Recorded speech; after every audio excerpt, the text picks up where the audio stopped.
বাসায় ছিল না, কারণ তার জন্য বাইরে থেকে ভাত কিনে খাইতে হয়েছে।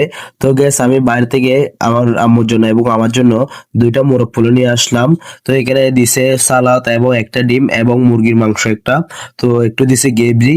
তো সুন্দর মতো আমি ঝোল দিয়ে আস্তে আস্তে ভাতগুলা, এটা হলো মোরগ পোলাও, এবং সুন্দর মতো সালাদ দিয়ে আমি সুন্দর মতো ভাতগুলা খাচ্ছি। তো মোরগ পোলার দাম নিয়েছে মাত্র 130 টাকা।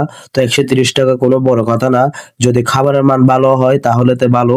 তো সুন্দর মতো আমি গ্রেভি দিয়ে, ঝোলটা কিন্তু একদম অসাধারণ খেতে, একদম মুখে লেগে আছে। তো খেতে অনেক মজা হয়েছে। 130 টাকা হিসেবে খাবারটা এত খারাপ না, মোটামুটি চলবে।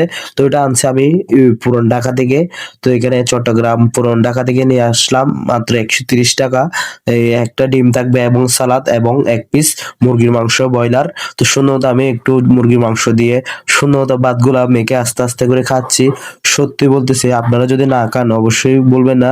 গ্রেভিটা যেটা ঝোল দিছে মাংসের সাথে, এটা খেতে অসাধারণ এবং অনেক টেস্টি। তো সুন্দর মতো একটু ডিম খেলাম, ডিমটা অনেক সুস্বাদু। তো কাঁচা মরিচ খেলাম, সালাদ দিছে, যা আমি সব খেয়ে ফেলছি কিন্তু। তো সুন্দর মতো আমি মাঝে মধ্যে খাই, আপনাদের সাথে শেয়ার করা হয় না, তো তার জন্য বললাম আজকে শেয়ার করে আপনাদের সাথে। মুরগির মাংসের ঝোলটা কিন্তু একদম অসাধারণ এবং টেস্টি, খেতে অনেক মজা হয়েছে। তো আজকে রাতে খাবার ছিল এতটুকুই। আপনি যদি নতুন হয়ে থাকেন অবশ্যই পেজটা ফলো করে